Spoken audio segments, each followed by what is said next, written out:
Hi, first graders and first grade parents. Miss Pagan here. Today is Tuesday, and we're going to talk about what we are going to do for writing today.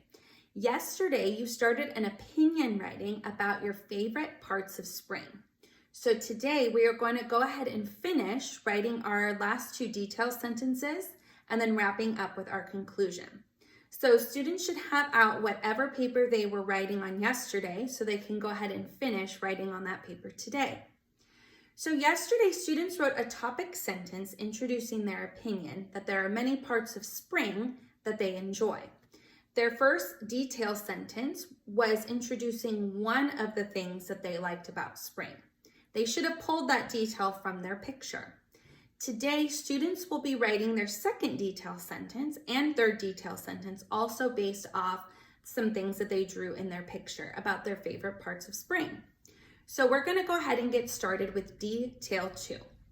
So we're going to be using our transition words like we usually use. They can choose next, second, also, or in addition. Remembering that each one of these transition words will have a comma after it. So students should go back and look at their picture and see what else they drew so that they can use that idea to create their detail sentence. So for example, if students drew a picture of themselves playing at a park, they might want to write a detailed sentence that says something like, next, I get to play outside at the park. Or if students drew a picture of them working in a garden, students might say, also, I can spend time working in a garden. So again, students are going to want to make sure to share their idea out loud to make sure that it makes sense.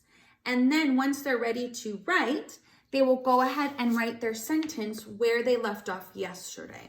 So after they write their sentence, their detail 2, they'll go ahead and do their quick checks. They'll check for an uppercase letter at the beginning, finger space in between each word, a period at the end, and a comma after their transition words, and then go back and whisper read to make sure that it makes sense. After they've worked on their detail 2, they'll be ready for detail 3. So again, students can look back at their picture. They'll want to make sure they come up with a different detail than they wrote in detail 1 or 2. So they want to come up with a different idea. So their transition words that they can use, they only need to choose one, are finally, lastly, or last. So again, students look back at their picture, choose a detail, and then describe what they like about spring, what they're able to do or see or eat, some activities that they're able to do, and making sure that they include that in their detail sentence. They need to share that sentence out loud to make sure that it makes sense, and then they'll go ahead and write their third detail sentence after their second detail sentence, making sure to do their 4 quick checks as soon as they're done. After they have finished with their third detail, they'll be ready to move on to their conclusion. So if you remember from previous journal writings, that the conclusion we like to wrap up and go back to our topic sentence and kind of repeat what we said at the beginning again at the end to complete our kind of sandwich that I've talked about. So let's see what we have for our conclusion sentence starters. Students could say something like, these are the, and there's a blank. So students might say something like, these are all of my favorite parts about spring. Something as easy as that. Or they might say, in conclusion, these are my, and they might say, in conclusion, these are my favorite things to do in the springtime. They could also say, as you can see, these are my, they could say, as you can see, these are my favorite parts about the season of spring. Or they could choose, now you know.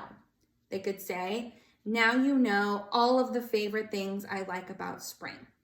So students should go ahead and choose one sentence starter, share it out loud, and if it makes sense, they can go ahead and write their conclusion on the line.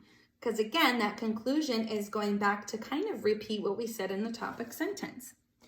After they have written their sentence and done all their quick checks, at this point they should have 5 sentences. They should have their topic sentence, their 3 details, and their conclusion. I always like to make sure that students go back up to the top and read their topic sentence all the way down through their conclusion to make sure that they haven't missed anything, to make sure that it makes sense, and that they did their best job. So by the end of today, students should have that picture from yesterday and a 5-sentence opinion paragraph. If they did that, great job. So if you have any other questions, you can reach out to me or your child's teacher, and happy writing.